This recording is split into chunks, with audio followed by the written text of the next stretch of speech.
Dando prosseguimento, então, né? Ontem a gente trabalhou a questão das análises ambientais num ponto de vista assim, mais amplo, né? Que tipo de análises que são feitas, como que a gente tem, a gente já viu um pouco antes como que a gente trata a amostra, e agora a gente entra nesse ponto que é o tratamento de cada um dos parâmetros que se trabalha comumente no ambiental, que é ar, água e solo. Lembrando que a gente tem também sedimentos, né, e amostras geológicas. Então, a gente vai estar dentro desses parâmetros, trabalhando quais que são os tipos de análises realizados, beleza? Bom, qualquer procedimento de análise diária, na verdade, qualquer procedimento de análise, a gente tem que considerar os aspectos chamados analíticos, que são aquelas informações prévias que a gente já precisa ter acerca de uma amostra ambiental que foi coletada para ser analisada. Então, qual que é o local em que o meu coletor foi deixado? No caso de amostra diária, a gente vai ver que a gente tem os coletores, né? A gente também determina por georreferenciamento qual que é o local de amostragem, e eles então têm que ficar nesse local para estar fazendo a coleta das amostras, que vão posteriormente ser levadas para o laboratório para serem analisadas. Bom, que aspectos então são importantes que a gente já tenha como informação ao realizar um procedimento de análise de ar? Eu estou coletando onde? Qual que é a perspectiva de poluentes que pode estar presente nessa amostra? Quando a gente coleta uma fonte, por exemplo, quando a gente fala numa fonte fixa, por exemplo, numa chaminé, ela já é uma saída de determinados componentes que a gente já tem, sim, informação sobre quais que são. Então, todos esses aspectos analíticos já tem que estar como informação prévia. Eu já tenho que saber qual método de análise que eu vou utilizar, e a gente vai ver que tem alguns métodos que são bem comuns para análise de ar. Não é todo método que a gente vai poder utilizar para fazer a análise de componente que está no estado gasoso. Então, a gente vai ter métodos que vão ser mais adequados para esse tipo de análise, né? E relembrando, já foi falado algumas vezes, a questão da amostragem é o fator determinante para qualquer procedimento de análise ambiental. Na verdade, para qualquer procedimento de análise, né? A amostragem é determinante para que eu possa dizer, olha, coletei corretamente, transportei corretamente até o laboratório, então, ao realizar o procedimento da forma correta, eu tenho confiança nos dados que eu vou conseguir apresentar. Bom, gente, na análise de ar, a gente trabalha bastante com ela bem utilizada na questão de monitoramento ambiental, e aí eu queria tratar desses dois termos que estão aí, outdoor sampling e indoor sampling. Quando a gente fala outdoor, a gente está falando de coleta, sampling é o termo que está associado à amostragem, né? Outdoor é fora, né? Então, eu estou dizendo que eu realizei essa coleta em ambiente aberto. Por exemplo, deixei meu amostrador num determinado ponto da cidade que tem grande fluxo de veículos, ou num ponto da cidade que é próximo a uma empresa que produz cimento. Então, toda vez que for em ambiente aberto, a gente usa o primeiro termo, outdoor sampling. Indoor sampling, eu estou tratando de amostras que estão em ambientes fechados. Então, é um ambiente de trabalho, em que, sei lá, que, por exemplo, um carboquímico, dentro do laboratório carboquímico, eu posso ter um amostrador. Então, essa é a diferença dos termos utilizados no monitoramento ambiental. Com relação à amostragem, aqui embaixo a gente tem a figura de um tubo de amostragem de ar. Por que eu quis trabalhar e falar um pouquinho dessa questão, né, da amostragem tubo? Porque quando a grande maioria das amostras de ar são recolhidas por amostradores automáticos. Então, a gente já tem uma série de instrumentos que são vendidos para essa finalidade, e a partir de uma programação, localizando-os onde eu quero coletar minha amostra, eles vão estar fazendo esse papel de coletores. Mas e se a gente não tiver um desses equipamentos? Porque são equipamentos que têm um custo alto. Como que é feito? E como que era feito antes desses equipamentos existirem? Porque já existia análise de ar antes de eu ter mostrador automático, antes de eu automatizar todo o meu processo, né? E aí, como é que era feito? Então, eram esses tubinhos aqui. Esse exemplo que está aqui é um tubo de difusão. O que a gente tem, basicamente? A gente vai ter um tubo que é de acrílico. As tampinhas são de um plástico mais grossinho, tipo um tipo de polietileno mesmo. E aí, pessoal, num dos lados aqui, a gente tem uns filtros. Ou esses filtros aqui que vão reter a minha amostra. É claro que essa tampinha aqui, ela tem perfuração. Então, o ladinho que tem as perfurações, é lá que está o filtro. É por ali que o ar vai, então, tá? O ar, como todo composto gasoso, uma mistura de gases, né? Ele vai ter alta energia cinética, ele vai, então, ocupar todos os espaços que ele alcançar. Eu não vou ter limitação, porque alta energia cinética significa altíssimo grau de liberdade de movimento, então as partículas gasosas vão estar por toda a parte e vão passar a ocupar também o espaço aqui dentro desse tubo, a partir dessa tampinha aqui que vai estar tem uma série de perfurações. Esses filtros aqui, pode sim ser filtro de papel, mas pode ser de outros materiais, né? A gente tem, e um detalhe, independente do material que ele for feito, a gente não tem tanto a questão da fibra, da retenção, né? Mas a gente tem uma questão de ter interação do tipo de analito que eu pretendo fazer a minha análise com o material daquele filtro. Quer dizer que a gente tem filtros diferentes para vários tipos de analito? Não necessariamente. Quase sempre é um filtro de papel mesmo que é impregnado com reagentes que vão conseguir reter aqueles analitos, aqueles poluentes que eu desejo analisar. Então, esses filtros, esses tubos vão ser... Aqui a gente está mostrando aberto, né? Mas a partir de quando ele já está com o filtro que foi selecionado para as amostras que eu vou recolher, a gente fecha direitinho. Então, tem um sistema aqui que vai ficar fechado. E aí, se não falar assim, ah, mas se o ar tem alta liberdade de movimento, ele vai ficar aqui dentro do tubo. Não, ó, aqui tem um monte de furinho, ele vai sair. Lembra que esse filtro aqui ele está impregnado com reagente químico, que a gente chama de solução absorvente. Então, o que eu quero analisar vai ficar grudado, retido ali no filtro. E a gente tem dois processos, né? Que é a absorção. A absorção é um processo físico que está associado a interações intermoleculares. O tipo de reagente que está no filtro com o tipo de poluente que está chegando, eles têm compatibilidade química, de polaridade ou de outras características, então vai ficar ali grudado. Na verdade, compatibilidade física, tá, pessoal? Quando é compatibilidade química, a gente chama de adsorção.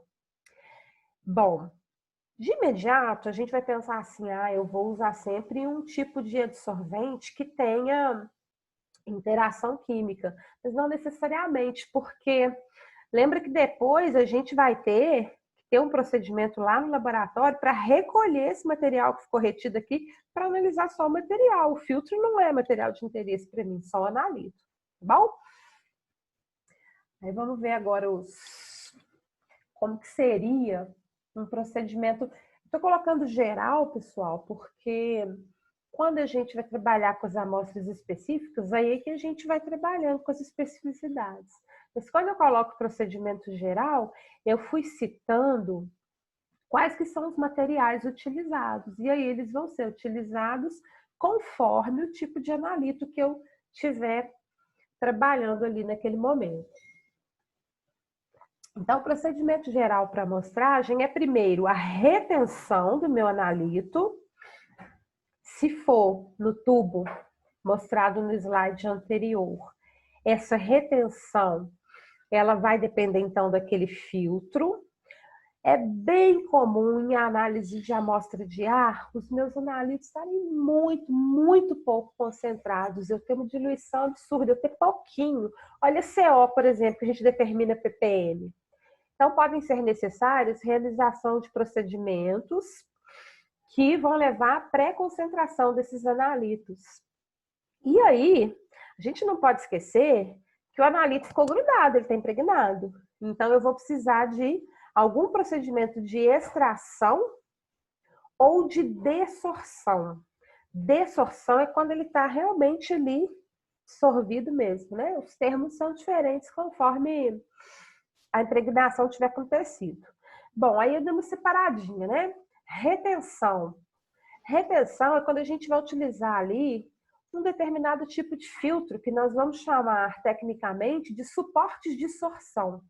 Tá vendo que aqui não apareceu nem o absorção, nem o adsorção? A gente usa o termo apenas sorção porque pode ser um ou outro tipo de fixação que vai estar acontecendo. Comumente, o que são utilizados? Sílica gel, tipos diferentes de fibras, polímeros orgânicos, quando eu quero reter material orgânico, né? Lembra que a gente faz análise de materiais orgânicos que estão presentes no ar também. E aí o grande boom de conseguir fazer uma amostragem legal, mesmo tendo um tubo, que não é automático, que vamos dizer é um procedimento assim mais simples, é que a gente pode modificar quimicamente a estrutura desse suporte. E essa modificação química do suporte, ela vai acontecer a partir de um tratamento prévio que é dado a esse suporte. Então, voltando lá no que eu comentei no início, extremamente importante eu conhecer o que eu quero analisar, para eu já preparar ali o meu equipamento de coleta da forma que for correta. E aí, quando eu já fiz esse procedimento de coleta, o material que eu quero determinar já está impregnado no meu suporte. Eu vou levar o tubo para o laboratório, vou desmontar aquele tubo e vou trabalhar com o suporte de sorção, com o filtro, a fibra, o que eu tiver ali utilizado.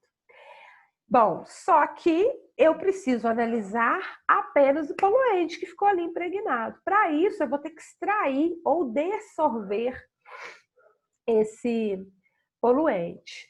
Né? Quando é extração, é comum a gente usar sosquilete ou um tipo de extração por ultrassom. Na semana passada a gente comentou um pouquinho sobre esses tipos de extração. E a dessorção, né? Quando eu preciso realizar uma reação química, um procedimento químico, para fazer com que o meu poluente ele tenha mais interação com o que eu estou usando lá no laboratório do que com o suporte. Porque aí ele vai deixar de estar retido no suporte e vai passar ali para a vidraria que eu estiver utilizando para eu proceder minha análise. Bom, gente, é claro que tem equipamento de instrumentos, né? Que aí quando eu falo instrumentos, eu estou me referindo aos equipamentos da análise instrumental que até conseguem analisar no próprio filtro mesmo, tá? Mas isso vai ser válido para algumas situações só. E aí, gente, eu coloquei na sequência algumas imagens de amostradores. Esse aqui é um amostrador do tipo TSP. TSP é a sigla em inglês para amostrador de partículas suspensas totais. Então, esse aqui está aberto, tem que ficar assim, né? Vocês estão vendo que ele está aqui sob um covalete, está colocado já no local que foi estabelecido para amostragem. E aí, aqui, nessa parte aqui, aqui é uma tampa, né? Aqui a gente vai ter, não sei se está sendo perfeitamente visível, mas é uma superfície quadrada, né? E aí, nessa superfície aqui, tem umas gradinhas, e dentro dessas gradinhas tem um filtro. Esse filtro é que vai ser o meu suporte de sorção. É ele que vai reter o material que eu vou analisar. Ô, Luciana, qual que é o significado daquelas letras que você falou ali? TSP, nossa, ô Robson, perdoa aí o inglês péssimo, porque eu fiz um inglês técnico, gente, por uns 2 anos, só para sobreviver na universidade. Mas é Tá Total ótimo. Suspended Particle Sample, que seria Aqui? Total Suspended Particle Sampler. Basicamente é amostrador de partículas suspensas totais. A tradução seria essa, né? Aí, quando a gente fala só inglês técnico, a gente fala assim, amostrador TSP. Porque, gente, inglês técnico ajuda muito, né? Quando a gente está na universidade, porque você consegue ler artigos, você consegue pegar até um livro e estudar inglês, dá para você escrever um artigo também, mas não dá para falar não, viu? Para falar não Muito sai nada. diferente, né? Para falar não sai nada. Mas é uma deficiência que eu tenho, sabe? Eu nunca fui assim, nunca tive afinidade com esse conteúdo, não, com essa disciplina. E também tinha uma questão, pelo menos na minha infância, adolescência, tinha uma questão de condição financeira que inviabilizava que eu tivesse feito um curso de inglês mesmo. Então, eu fui fazer já na universidade. Aí eu fiz o inglês técnico, que era o que eu ia conseguir já ter a mão ali para utilizar, né? Mas vamos sobrevivendo, né? Até o dia que eu criar coragem mesmo e encarar um bom curso aí. Uma hora eu vou acabar tendo necessidade. Bom, esse aqui, ele já vai ser... Ah, gente, uma coisa, bom, acho que eu não falei, mas ficou meio óbvio que aqui é um ambiente aberto, né? Então, o TSP, a gente comumente utiliza ele para aquela situação que eu comentei anteriormente, outdoor sampling, quer dizer, amostragem em local aberto. E aqui, a gente tem o canister sampler, que ele é menorzinho, tá vendo que tem uma válvula aqui, ó, essa válvulazinha, né? Ela que vai regular aí a vazão da entrada de ar para que seja retido aqui dentro do recipiente o material que eu quero analisar. Esse aqui, ele já vai ser utilizado para ambientes fechados. Esse aqui a gente comumente não vai usar para colocar em pontos em que a gente tenha ambientes abertos. Esse é mais recomendável para ambientes fechados, ok? Mas é um amostrador também, né? Ele tem um filtrinho que fica redondinho, fica por aqui assim, né? E aí, de novo, gente, o amostrador ele serve para coletar. O legal de amostra diária é que a gente não tem muito problema com homogeneização. Os amostradores já fazem essa parte para gente. Mas é importante ter aquele cuidado na hora que eu cheguei lá no laboratório, que eu vou recolher o meu filtro, eu não vou pegar com a mão, né? A gente vai pegar com pinça, que foi esterilizada direitinho, e o procedimento de extrair a amostra que ficou retida ali no suporte. Bom, vamos começar a entrar um pouquinho na legislação. Se a gente tivesse em sala de aula, dava para fazer algum experimento, Luciano? Olha, com a amostragem de ar, dava para a gente fazer alguma coisa mais simplificada com aquele primeiro tubo, com esse aqui, ó. Né? Sim. Na verdade, a análise em si, não, mas dava para fazer a amostragem e a gente fazer um procedimento de extração para a gente ver como que funciona, né? Bacana. Porque esses dois amostradores, gente, a gente não tem. Pouquíssimos lugares tem, assim, pelo menos em escola, eu ainda não cheguei a ver mesmo. Bom, na universidade, esse aqui de interior, eu cheguei a ver. Esse aqui vi na foto. E não. A gente viu um filtro também, né?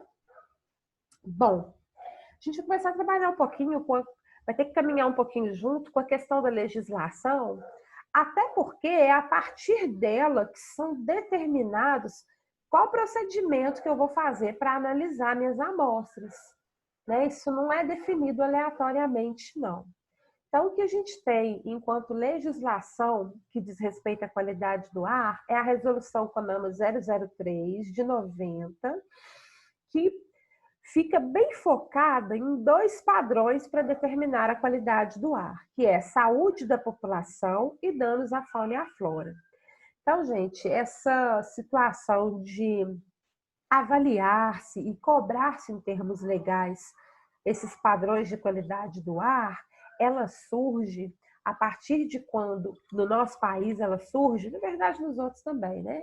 A partir de quando o país se industrializa e começa a ter fontes poluidoras em maior quantidade. Isso faz com que comecem a surgir incidências de doenças na população que não eram comumente vistas.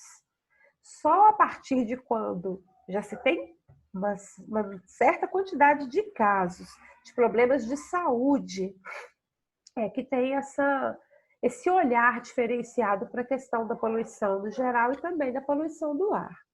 Bom, essa resolução, ela que traz para a gente a definição de poluente atmosférico. E ela é bem... Luciana, Sim. e é papel de quem fazer essa...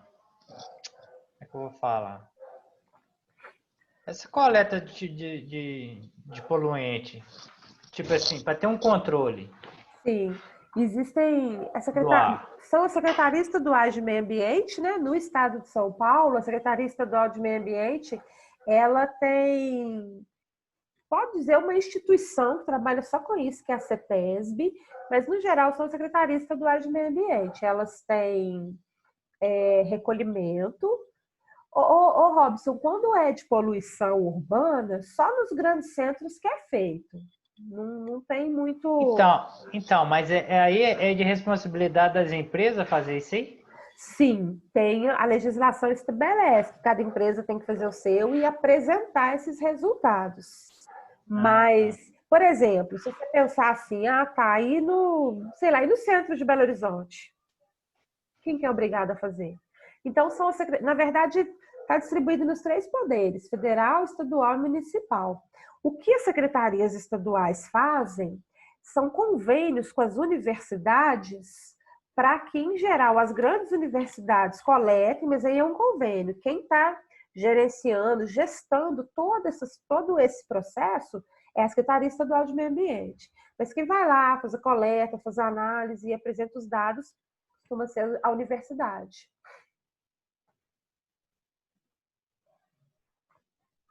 Nossa, gente, eu falei isso aqui agora, eu falei, meu Deus do céu, se acabar as universidades públicas, o que vai ser de nós? Nós estamos mais ou menos perdidos. Verdade. Estamos enrolados. Nossa, eu não tinha pensado nisso, eu sempre fico pensando assim, meu Deus do céu, como se acabar, como que vai ser, né? Porque é onde se produz pesquisa, né? Assim, que dá retorno para toda uma população.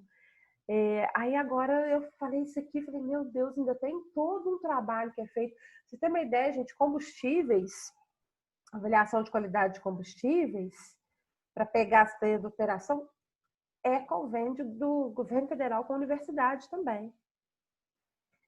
Aí vamos ver, vamos pedir a Deus, né? Dar juízo para esse povo todo. Bom, então, esse controle de emissões, ele é uma responsabilidade legal e existem aí esses convênios que são feitos para que aconteça esse monitoramento dessas espécies. Uma coisa importante aqui na definição de poluente, vocês percebem que definem como poluente não só matéria, mas também energia? É muito legal essa questão, porque tem todo um estudo, eu li esse estudo há um tempo, foi feito na cidade de Belo Horizonte, a UFMG, que conduziu todo o processo, né, mas dentro de um convênio com órgãos governamentais também, avaliando, gente, a questão das ondas que são emitidas pelas antenas de celular, os pontos em que tem antenas. Então, eles fizeram com o aparelho devido, né? Fizeram medições durante o espaço de tempo e fizeram até pesquisa avaliando a saúde da população no entorno, me parece que eu não lembro agora de quantos quilômetros, se foi coisa de 2 ou 3 quilômetros, um diâmetro assim de 2 ou 3 quilômetros ao redor daquela antena. Não está fechado, porque foi feito por pouco tempo, eles entendem que tem que fazer por um tempo maior para ter um resultado mais confiável, né? Para estar sendo divulgado. Então, quando a gente fala em poluente atmosférico, a gente está considerando as várias formas de propagação da energia também, tá? Bom, e os métodos de análise que são utilizados?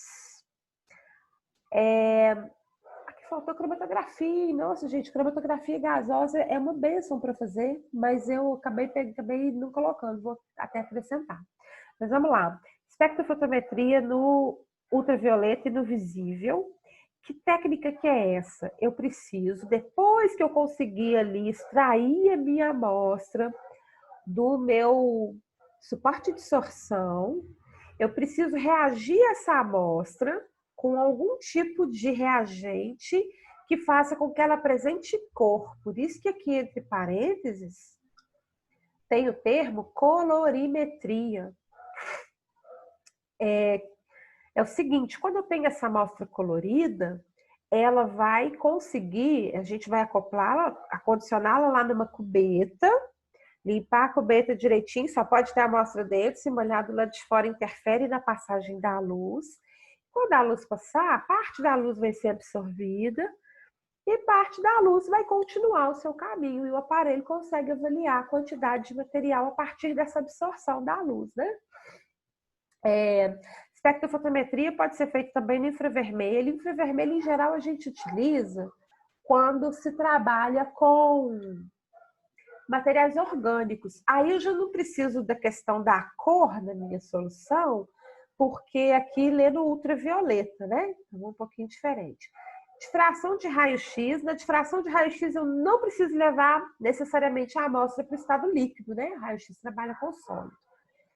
Gravimetria, quem já fez o trabalho viu um processo de análise de material particulado a partir de gravimetria, só que era de água, mas pode ser feito com material particulado que está no ar também. E absorção atômica é uma análise elementar. Eu consigo determinar não moléculas. Aqui, gente, é análise molecular. Eu vou estar avaliando a presença de moléculas.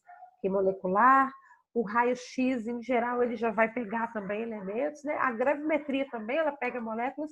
E a absorção atômica é uma análise que vai considerar elementos. Então, eles vão ser identificados a partir de um sistema espectroscópico, que agora não tem a ver com a cor, mas que também tem a ver com a absorção que aqueles átomos vão estar realizando de uma fonte de luz, de energia, tá bom? Bom, pessoal,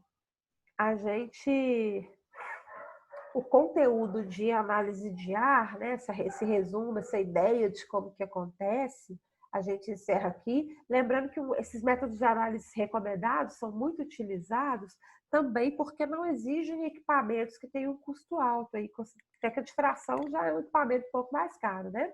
Mas é muito comum fazer com cromatografia gasosa também. É um equipamento que já tem um custo bem mais alto, mas que me dá uma possibilidade de analisar muitos tipos de analíticos.